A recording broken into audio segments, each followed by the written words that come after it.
Epilepsy, epilepsy या मिर्गी की बीमारी इसको बोलते हैं, इस मिर्गी के दौरे। It is an CNS disorder characterized by dysrhythmias, manifestation of dysrhythmias, जिसमें आपके न्यूरॉन्स का जो ट्रांसमिशन होता है that is axon neuron dendrites, ये जो आपका कंडक्शन होता है वो डिफर करता है, वो डिफरेंट हो जाता है, जिसके कारण ब्रेन में झटके, ब्रेन की पैथोलॉजी के कारण पेशेंट को झटके आने लग जाते हैं और जिसको हम लोग बोलते हैं एपिलेप्सी। तो एपिलेप्सी एक्चुअली बीमारी का नाम है, लेकिन झटके या कन्वर्जन या सीजर्स या फिट्स ये एक सिनोनिम वर्ड्स हैं जो हम इस बीमारी के लिए यूज करते हैं। सो अब हम इस चैप्टर में पढ़ेंगे कि what is epilepsy. So fits और सीजर्स और कन्वर्जन्स और एक्लेम्शिया, एक्चुअली ये वर्ड सेम है, बट एपिलेप्सी हम लोग सिनोनिम्स यूज कर लेते हैं, बट एपिलेप्सी एक बीमारी है जहाँ पर पेशेंट को झटके आते हैं, लेकिन झटके आने को हम लोग फिट्स, एपिलेप्सी या सीजर्स या कन्वर्जन्स बोलते हैं। और प्रेगनेंसी में अगर यही झटके आने लग जाते हैं तो उसी को हम एक्लेम्शिया बोलते हैं। तो अगर ये किसी भी पेशेंट को फिट सीजर्स आ रहे हैं तो दीज आर सिम्टम्स, ये सिम्टम्स है, मतलब ये लक्षण है जो बता रहे हैं कि आपके ब्रेन में कोई पैथोलॉजी हो रही है, you have to rule out the cause. So these are known as symptoms और आपको रूल देखना। अगर कॉज निकलता है, सपोज कॉज निकलेगा कि झटके आने का कॉज क्या होता है, आपकी ब्रेन इंजरी हो रही है, ब्रेन में ट्रॉमा हो रहा है, ब्रेन में कोई ट्यूमर बन रहा है, ब्रेन में टीबी का इन्फेक्शन, टीबी मेनिंजाइटिस हो रही है, ब्रेन में कोई पैरासाइट का इन्फेक्शन हो रहा है, या रोड ट्रैफिक एक्सीडेंट हो गया, इसके सर पे चोट लग चुकी है, किसी भी रीजन से अगर झटके आ रहे होते हैं तो उसको सीजर्स या कन्वर्जन्स बोलते हैं। लेकिन अगर हमने देखा कि झटके आने का कोई रीजन नहीं है, जब हमने इन्वेस्टिगेशन किया तो झटके जरूर आ रहे हैं बट कोई रीजन नहीं है, सो उसको हम लोग बोलेंगे idiopathic. So idiopathic conversion is known as epilepsy. तो जब झटके आने का कोई कारण हमें नहीं मिलता है तब हम उसको नाम दे देते हैं एपिलेप्सी। सो नाउ झटका ना बोलते किसे, व्हाट इज कन्वर्जन्स, कैसे बोलोगे क्या पेशेंट को। तो झटके, एक्चुअली झटके या कन्वर्जन्स या सीजर्स होते क्या है, तो it is tonic clonic convergence with uprolling of the eyeball, with clenching of teeth, with frothing from the mouth and the unconsciousness. So tonic clonic convergence, एकदम से हाथ पाँव का एकदम झटके मारना, पूरी बॉडी का स्टिफ होने लगना, this known is tonic clonic convergence. Up rolling of eyeball, जो आपकी आईबॉल पूरी की पूरी ऊपर चलेगी, जब आप पेशेंट की आईज खोल के देखोगे तो देर इज नो आइरिस वाला पार्ट पूरा अप्रोल ऊपर चलेगा एंड पूरी आंखों में से व्हाइट पार्ट दिखेगा, दैट इज स्क्लेरा, जो वॉलंटरी तरीके से आप कभी भी ये वाला एक्टिंग नहीं कर सकते हो। बट अगर किसी को झटके आ रहे हैं तो अप रोल ऑफ आईबॉल पूरी मूव कर सकती है। Then clenching of the teeth, ये दत्ती इतनी कस के टाइट बंद हो सकती है डिपेंडिंग ऑन सीवियरिटी के। मोस्ट ऑफ द टाइम तो टंग इंजरी होना या टंग का फॉल होकर गिर जाना, टूट के कट के गिर जाना बहुत कॉमन हो जाता है। Then uploading from the mouth, पूरे मुंह से झकझक आना and followed by unconsciousness, patient का बेहोश हो जाना। Within 1 to 2 minutes patient अपने आप नॉर्मल हो जाता है। So most of the time लोग बोलते हैं कि अगर रोड पे ऐसे किसी को मिर्गी का दौरा है तो उसकी चप्पल सुंघा दो तो पेशेंट ठीक हो जाएगा। So this is only a myth, ये मिथ है।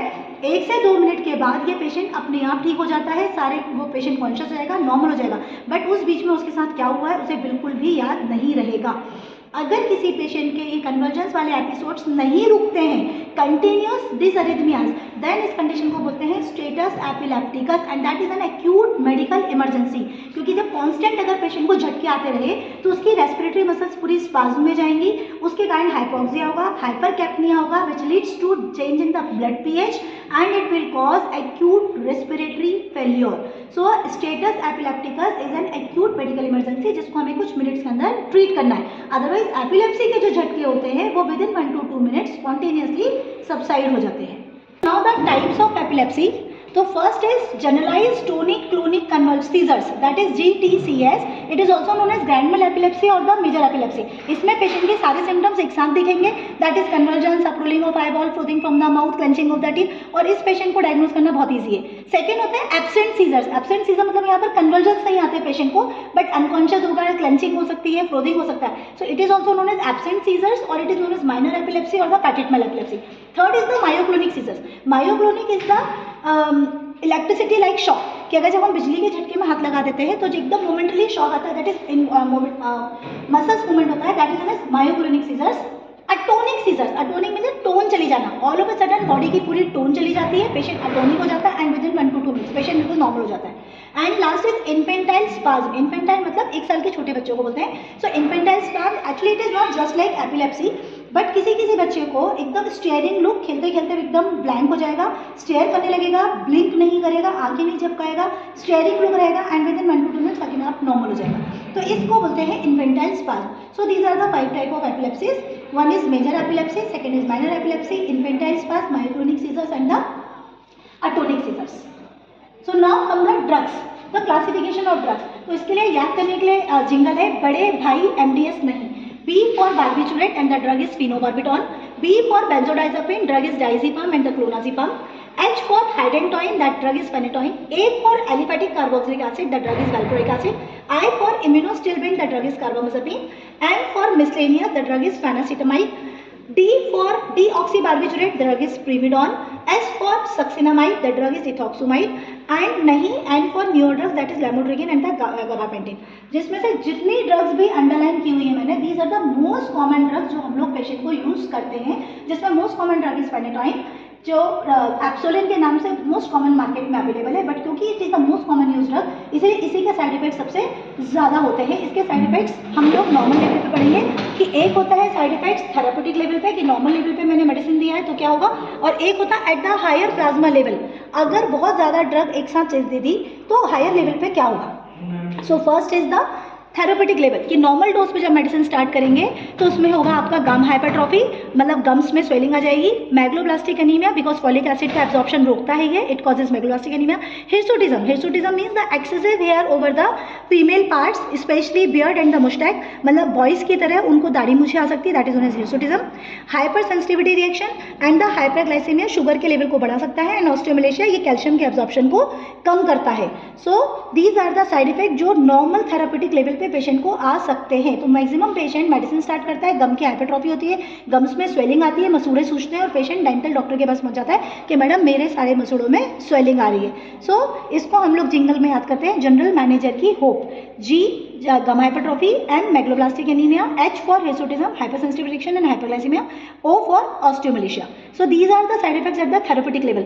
Now at the higher plasma level, जब बहुत ज़्यादा लेवल डोज आप दे देते हो तो ये at the higher plasma level जब ज़्यादा गलती से ज़्यादा ड्रग दिया तो ये अगेन CNS पे इफेक्ट दिखाएगा, जिसमें ataxia, ataxia means improper gait, आप चलने में लड़खड़ाओगे, वर्टाइगो मतलब चक्कर आएंगे। निस्टेगमस, निस्टेगमस होता है involuntarily purposeless movement of the eyeball, कि आपकी आइरिस ना पेशेंट की पूरे टाइम मूव होती हुई दिखेगी जैसे घड़ी के कांटे दिखते हैं, that is known as nystagmus, NYSTAGMUS।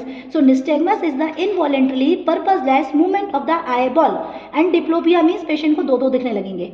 तो ये साइड इफेक्ट्स आते हैं at the higher plasma level. Along with this patient को ड्राउजीनेस, मतलब नींद ही नींद आने लगेगी, mental confusion and the hallucinations, वो एक अपनी अलग दुनिया में जा सकता है बिकॉज ड्रग का इफेक्ट ब्रेन के ऊपर हो गया है। अलॉन्ग विद दिस इसको पेशेंट को एपिगैस्ट्रिक डिस्ट्रेस, वोमिटिंग, नोजिया, सीने में दर्द उठना गोली खाने से, ये सब प्रॉब्लम्स सारी कॉमन होती हैं। So these are the side effects at the therapeutic level, these are the side effects at the higher plasma level. तो फेनेटोइन को स्टार्ट करने के पहले हमको इनको चेक करना होता है।